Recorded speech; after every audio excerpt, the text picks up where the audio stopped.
So we got the article up Mhm. from the BBC World News.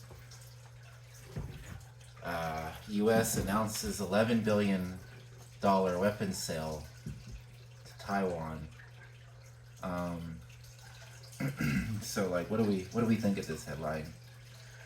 Yeah, basically, this all boils down back to 1979 when we established the Taiwan Relations Act. And then the U.S. government is required to provide weapons of a defensive nature to Taiwan. So this has been going on since 1979, but this is arguably the biggest weapon sale so far, $11 billion in weapons. And this stems from essentially bolstering Taiwan and the separatists and the narrative of the news that China is an aggressive force. That's very much a neo-colonial tactic for sure. Right, Mhm. right. Yeah, like, I mean, we kind of see this in, like, Ukraine a little bit, where, like, the U.S. wants to fund, like, arm its proxies Mhm. to the teeth, Mhm. to destabilize governments that it doesn't like.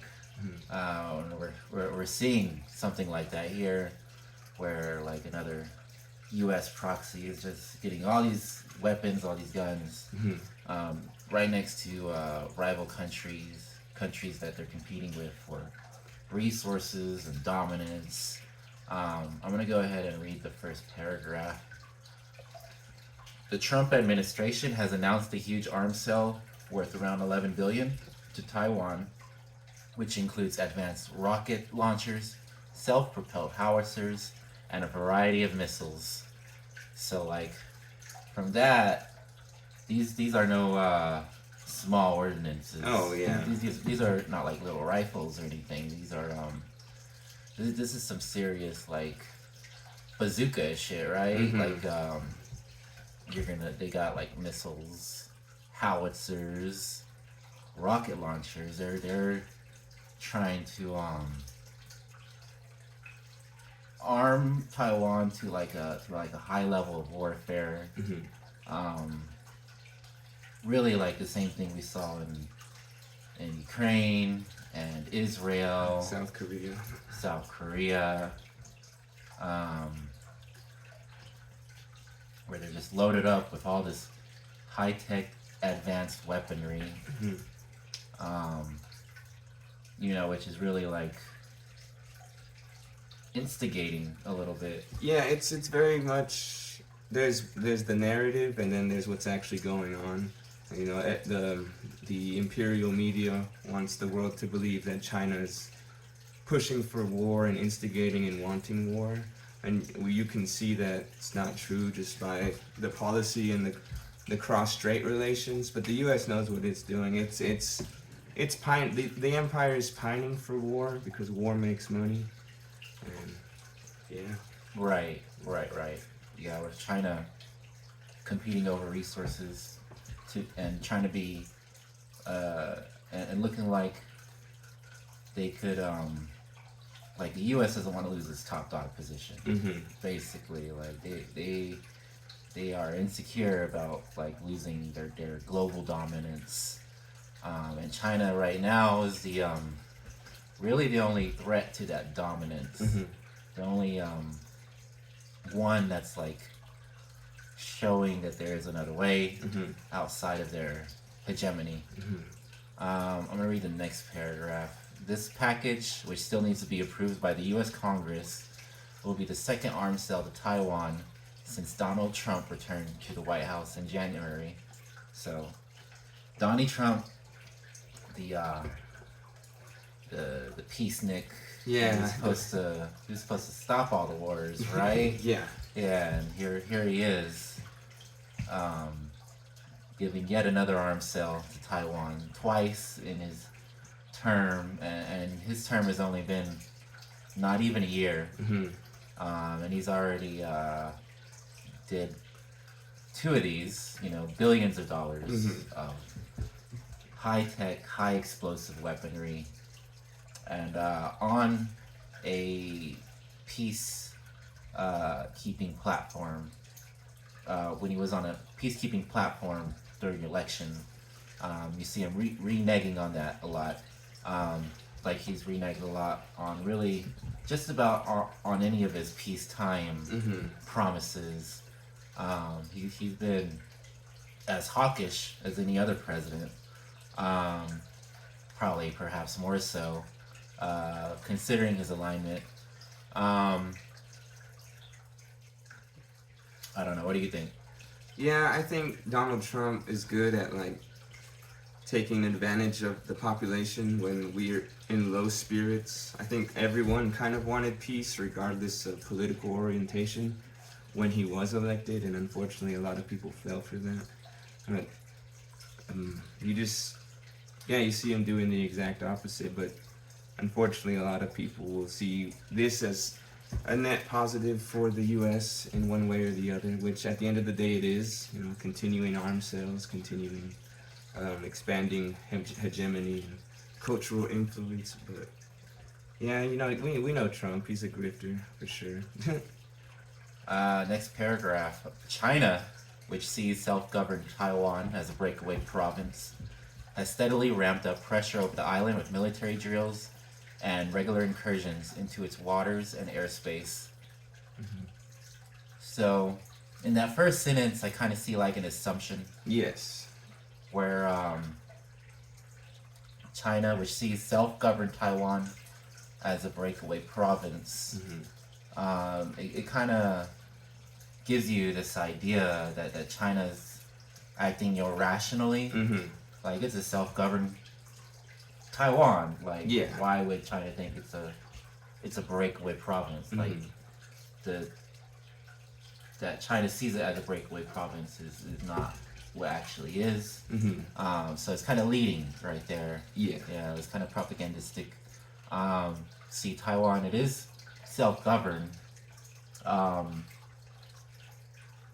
Perhaps in a way that's different from all the other provinces, but all the other provinces are also self-governed to some extent. Like you could say that about any of China's provinces. And Taiwan, as a breakaway province, is I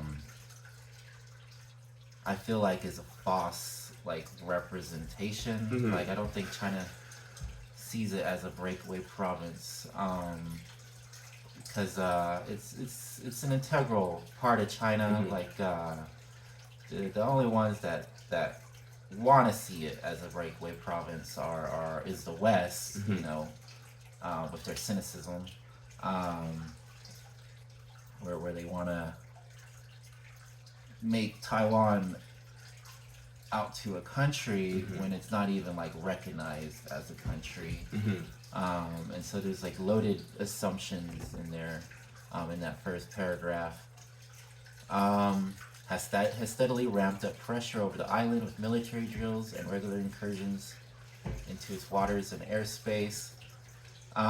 Well, this is normal for like what we do in our own territories. Like this is something that the United States does like normally. And from my understanding, there's like military drills that the U.S. runs in Taiwan. Yes. Yeah, forgive me if I'm wrong about that, but it's like showing like kind of like a one-sided argument here, right? Yeah, it's definitely from a very specific lens and framework. The wording it's casual, but it's very pointed. It knows what to. Whoever wrote this article definitely knows what they're doing. They probably get paid pretty decent. But yeah, I mean, we look at all the military drills that the U.S. has done around the world, almost daily in South Korea, and in Taiwan.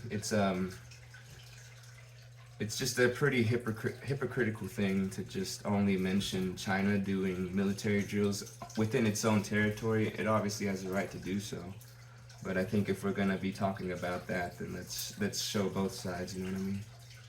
Right. I'm gonna go ahead and do the next paragraph.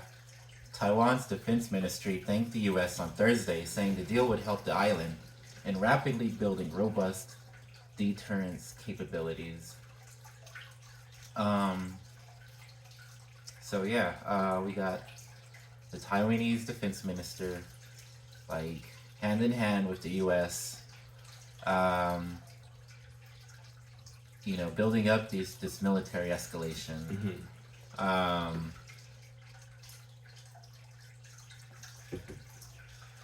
for what this article tries to tell us is for deterrence and self-defense, Mm-hmm. as if Donald Trump is so invested and interested in like Taiwan's defense. Yeah, he's not truly interested in like Taiwanese sovereignty at all. Because if he was, then we wouldn't be in that country. You know what I mean? Right. So it's really not about like their self-defense. It's about uh, attacking China, attacking a rival, like a global rival. Um, and so there, that like cynicism shows again, Mm-hmm. that we have seen in countless examples around the world, uh, as far as the U.S. and its proxies are concerned. Mm-hmm. Yeah, it's very much just trying to push a certain narrative, like we said before, and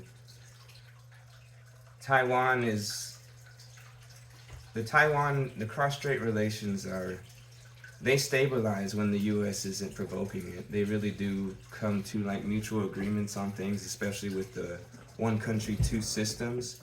But that doesn't meet the U.S.'s needs or wants for the narrative because they need as many strongholds as they can get in Asia. We've seen the colonization of Asia by the U.S. for many decades now, and this is just a continuation of that. Trump's almost out the door, so he's trying to do anything he can to make sure he leaves his hooks and passes it on to the next guy.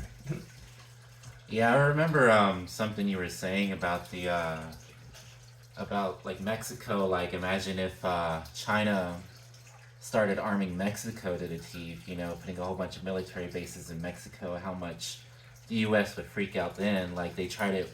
The Soviet Union tried it with Cuba, Mm-hmm. and they invaded Cuba Yeah. like almost instantly. Yeah, that's an example I like to use is that if we just saw Mexico pop up with a bunch of Chinese missiles and weaponry and like PLA signs, the U.S.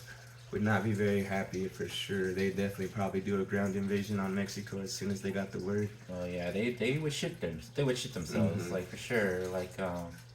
Like highly insecure, highly volatile, highly Mm-hmm. hostile. Like, I mean, can you say rogue state? I don't know. Right? Just throwing out some words there. Yeah, I don't know, but yeah, that was an interesting article. For sure. BBC, they're pretty well known for being like stiff anti-communists. Mm-hmm. And a lot of care should be taken when digesting information from them, Mm-hmm. for sure. But I think that's the end of the article. Yeah. I appreciate your time, and let's log this out. Thank you. Thank you.